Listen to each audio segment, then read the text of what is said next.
My name is Dr. Bipinda Kohli and I work as a GP in Manor Park.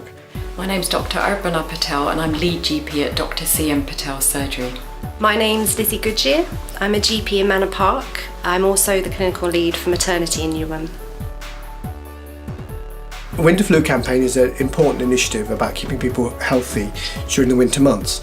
Influenza is a very serious illness, particularly for the elderly and the vulnerable, and it can lead to hospitalisation and in some severe cases to death.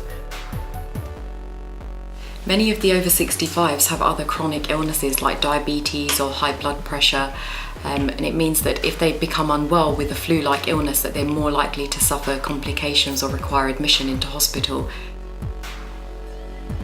We know for a fact that if pregnant women contract the flu virus that they're more likely to become quite unwell. In Newham alone a few years back we had a couple of deaths in pregnant women due to the flu virus, and there's no evidence that there's ever been any sort of complication or bad outcome for mum or baby as a result of having the flu vaccine.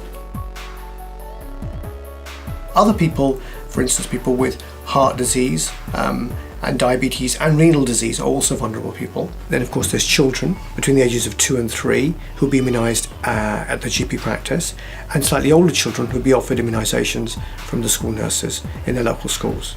And finally are people who are carers, who are looking after the elderly and infirm. So we're keen that they also get immunised and protected against influenza. Hello everyone, welcome to the September cluster meeting. I think some of our practices have already started with the flu injection, so I think we should hit all the national targets. I think Teresa has got our aims even higher for this year. There are some people who say, I don't want a flu injection.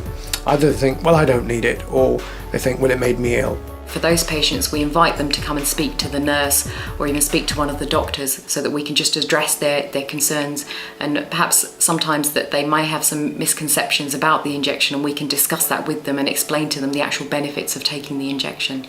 I guess it just seems really easy when you stack up the reasons why you would have it versus the reasons you wouldn't. We know that people die if they don't. We know that people get quite poorly if they don't. And we know that the immunity passes to the baby when they're very vulnerable in the first few months of life. The reasons not to have it, I don't have any reasons that I can give mums not to have it.